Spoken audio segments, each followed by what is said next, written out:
بسم اللہ الرحمن الرحیم الحمدللہ رب العالمین والصلاة والسلام علی رسولہ محمد وآلہ وصحبہ اجمعین اشہد ان لا الہ الا اللہ وحدہ لا شریک لہ واشہد ان محمدا عبدہ ورسولہ اما بعد۔ معزز ناظرین، مسائل رمضان پروگرام کی سیریز میں آج ہم آپ کے سامنے نفلی روزوں کے متعلق دو چار باتیں پیش کرنے کی کوشش کریں گے۔ یا ایھا الذین آمنوا کتب علیکم الصیام کما کتب علی الذین من قبلکم لعلکم تتقون۔ اللہ رب العالمین کا ہمارے اوپر بہت بڑا فضل اور احسان ہے کہ اس نے رمضان کے روزے فرض کرنے کے ساتھ ساتھ پورے سال روزے کے ذریعے اس کی عبادت کرنے کا ہمیں ایک بہترین موقع عنایت فرمایا ہے۔ اگر کوئی شخص ان اعمال کے ذریعے اپنے آپ کو اللہ رب العالمین کا مقرب بندہ بنانے کی کوشش کرے تو اس کے لیے میدان کھلا ہوا ہے، اور حقیقت میں یہ جو نفلی عبادتیں ہوتی ہیں یہ ایک مومن بندے کے لیے سنہرا موقع ہوتا ہے کہ وہ ایک دوسرے پر سبقت کر سکیں۔ جو عبادتیں اللہ رب العالمین نے ہم پر فرض قرار دی ہیں ان کا ادا کرنا تمام مسلمانوں پر ضروری ہے، اور اس میں تمام کے تمام لوگ برابر ہیں، لیکن اگر کوئی ایک دوسرے پر سبقت کرنا چاہے تو یہ نفلی عبادتیں ہی اس کے لیے اصل میدان ہے کہ ایک دوسرے پر وہ سبقت کرے اور زیادہ سے زیادہ ان نیکیوں کو اپنے نامہ اعمال کے اندر درج کرے۔ اس لیے مناسب معلوم ہوتا ہے کہ اس سیریز میں نفلی روزوں کو بھی شامل کیا جائے اور اس کے متعلق بھی دو چار باتیں آپ کے سامنے پیش کی جائیں۔ سال بھر میں اللہ رب العالمین نے بہت سارے ایام ایسے ہیں جن ایام میں روزہ رکھنا مشروع قرار دیا ہے، اور اگر کوئی شخص ان ایام میں روزے رکھتا ہے تو اسے اللہ رب العالمین کی رضامندی و خوشنودی انشاءاللہ حاصل ہوگی، اور ان روزوں کو مشروع روزہ کہا جائے گا، نفلی اور مستحب روزہ کہا جائے گا۔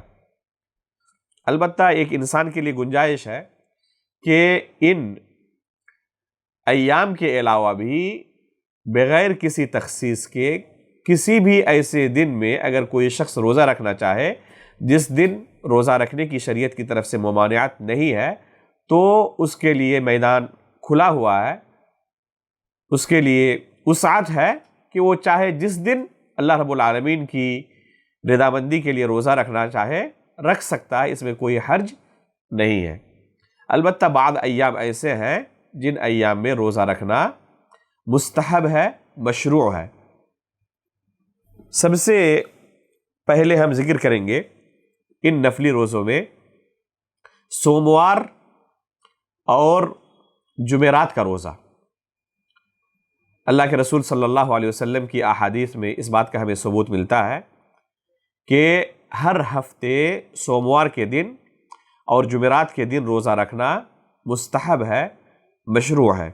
اسی طرح ایام بیض کا روزہ، جسے ہم اپنی زبان میں چاند کے روزے کہتے ہیں، اور یہ روزے ہیں ہر مہینے کی 13ویں، 14ویں اور 15ویں تاریخ کو، یعنی مہینے کے وسط میں، مہینے کے بیچ میں اگر کوئی شخص چاہے تو مسلسل 3 دن روزے رکھ سکتا ہے، 13ویں تاریخ، 14ویں تاریخ اور 15ویں تاریخ کو۔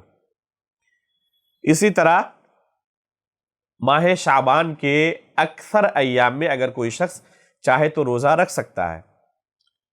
البتہ مکمل ماہ شعبان کا روزہ رکھنا یہ درست نہیں ہے، گرچہ ایک حدیث کے اندر وارد ہے کہ اللہ کے رسول صلی اللہ علیہ وسلم مکمل ماہ شعبان کا روزہ رکھتے، لیکن وہی حدیث بعض طرق سے آئی ہے جس میں یہ تفصیل موجود ہے کہ یہاں پر مکمل سے مراد اکثر ہے، یعنی اکثر و بیشتر شعبان کے مہینے میں اللہ کے رسول صلی اللہ علیہ وسلم روزے کی حالت میں ہوتے تھے۔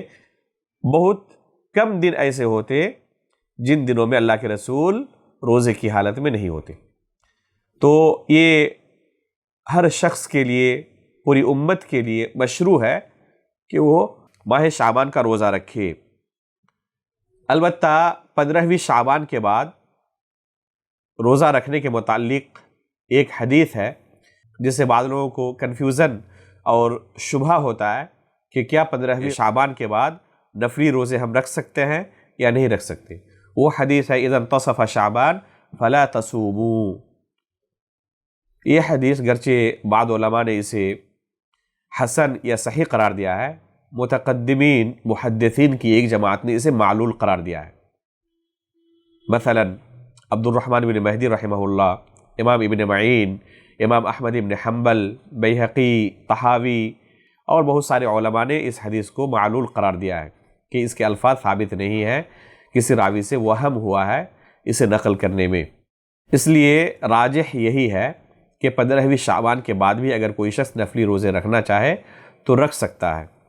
اسی طرح ماہ شوال کے 6 روزے ہیں، جیسے ہی ہمارا یہ ماہ رمضان ختم ہوگا، اگلا ماہ جو ہے وہ شوال ہے، اور ماہ شوال میں 6 روزے رکھنا اللہ کے رسول صلی اللہ علیہ وسلم کی حدیث سے ثابت ہے، اور اس کی فضیلت بھی وارد ہے کہ اگر کسی نے ماہ رمضان اور شوال کے 6 روزے رکھے تو گویا کہ سال بھر اس شخص نے روزہ رکھا۔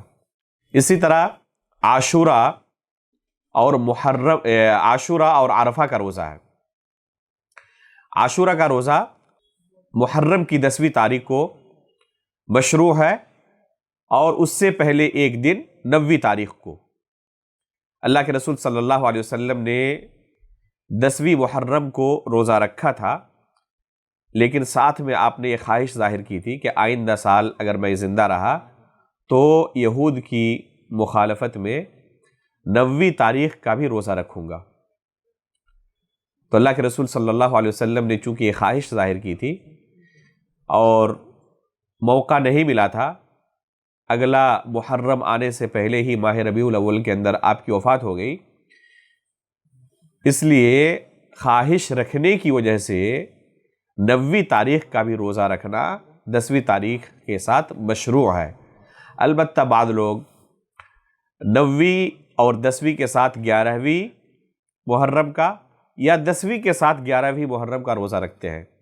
اس سلسلے میں ایک حدیث بیان کی جاتی ہے، صوموا یوم عاشوراء وخالفوا الیہود وصوموا قبلہ یوما او بعدہ یوما۔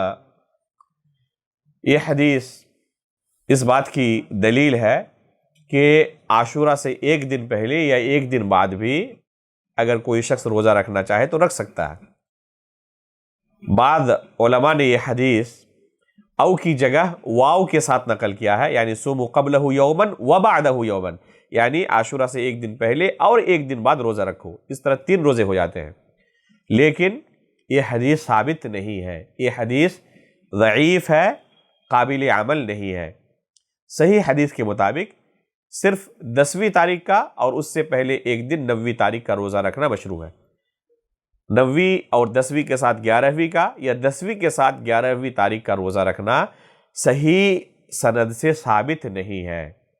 اس لیے جو لوگ عاشوراء کا روزہ رکھنا چاہے وہ 9ویں اور 10ویں تاریخ کا روزہ رکھے۔ اگر کوئی شخص 9ویں تاریخ کو روزہ نہیں رکھ سکا تو صرف 10ویں تاریخ کا بھی روزہ رکھ سکتا ہے، کوئی حرج نہیں ہے۔ اسی طرح عرفہ کا روزہ ہے۔ عرفہ کا روزہ 9ویں ذی الحجہ کو ہے۔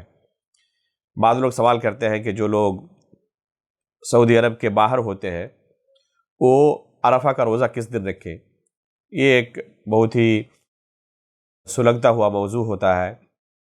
اس موقع پر اختلاف اور ترجیحات کو بیان کرنے کے لیے ابھی وقت نہیں ہے، یہ موقع نہیں ہے۔ راجح یہ معلوم ہوتا ہے کہ ہر ملک والے اپنی اپنی رؤیت کے حساب سے 9ویں ذی الحجہ کو روزہ رکھیں، قطع نظر اس سے کہ منا اور مکہ میں اس دن 8ویں تاریخ ہے، 9ویں تاریخ ہے یا 10ویں تاریخ ہے، اور ان تینوں تاریخوں کا احتمال ہے۔ دنیا کے دوسرے جگہوں پر ذی الحجہ کی 9ویں تاریخ ہو تو اس بات کا احتمال ہے کہ مکہ مکرمہ میں وہ 8ویں تاریخ ہو یا 9ویں تاریخ ہو یا 10ویں تاریخ بھی ہو سکتی ہے۔ تو اس سے قطع نظر کہ مکہ مکرمہ میں وہ کون سی تاریخ ہے۔ اپنی اپنی رویت کے حساب سے ہر ملک والے 9 ذی الحجہ کو روزہ رکھیں گے۔ اسی طرح ذی الحجہ کی پہلی تاریخ سے لے کر 9ویں تاریخ تک اگر کوئی شخص مسلسل 9 دن روزہ رکھنا چاہے تو یہ بھی مشروع ہے۔ ایک حدیث کے اندر اس طرح کے مسلسل 9 دن روزہ رکھنے کا بھی ثبوت ملتا ہے۔ اس لیے نفلی روزوں میں ہم اس طرح کے مسلسل 9 دن روزہ رکھنے کو بھی، ماہ ذی الحجہ کے مسلسل 9 دن روزہ رکھنے کو بھی شامل کریں گے۔ اسی طرح داؤد علیہ السلام کا روزہ ہے، یعنی ایک دن روزہ رکھنا اور ایک دن افطار کرنا۔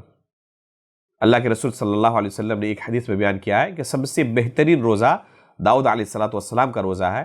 وہ ایک دن روزہ رکھتے تھے، ایک دن افطار کرتے تھے، ایک دن روزہ رکھتے تھے، ایک دن افطار کرتے تھے۔ تو یہ سب سے بہترین روزہ ہے۔ تو یہ کچھ ایام ہے سال بھر کے اندر جن ایام میں نفلی روزہ رکھنا شریعت کی طرف سے مشروع اور مستحب قرار دیا ہے۔ اللہ رب العالمین سے دعا کرتے ہیں ہم کہ اللہ رب العالمین ماہ رمضان کے روزے رکھنے کے ساتھ ساتھ ان نفلی روزوں کی بھی ہمیں توفیق عطا فرمائے۔ آمین، تقبل یا رب العالمین، وصلی اللہ علی نبینا محمد۔